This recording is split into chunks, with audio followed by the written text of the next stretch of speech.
जियो और जीने दो में एक मंत्र और छुपा है, सबको प्रेम करो, कोई दूसरा नहीं है, सब तो अपने हैं। और सब अपने हैं तो केवल मनुष्य मात्र नहीं, पशु पक्षी भी तो अपने हैं, उनमें भी तो वही चेतना है। गौ माता से लेके चींटी तक, अगर हमने तो सबके लिए भोजन का एक हिस्सा निकालने की व्यवस्था की, पशु पक्षी कीट पतंगे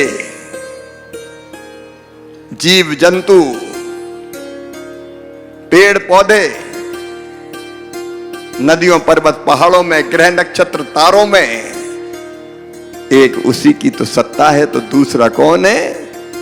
और इसलिए अहिंसा परमो धर्मा, इसलिए नहीं सताना किसी जीव को।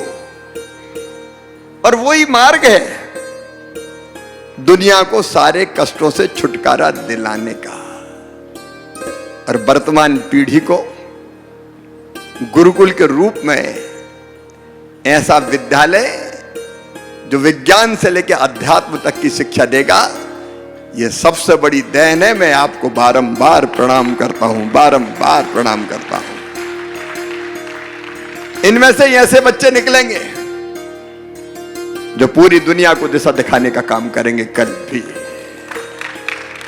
या मनुष्य के निर्माण के केंद्र होंगे। और इसलिए गुणायतन और गुरुकुल, जब मैं रास्ते में आ रहा था तो मेरा कृषि मंत्री थोड़ा फड़फड़ाया अंदर, तो मुझे लगा मैं गुरुदेव से कहूं कि गुरुकुल में कृषि कुल की भी रचना कर देना अब कुछ, ताकि खेती से जुड़ी चीजें भी सीखें बच्चे, क्योंकि खेतीबाड़ी के बिना दुनिया चल नहीं सकती। बाकी चीजें तो हमारे बड़े इंडस्ट्रियलिस्ट बैठे कारखानों में बना देंगे, लेकिन अन्न तो खेत में ही उगेगा, फल और सब्जियां तो वहीं से मिलेंगे।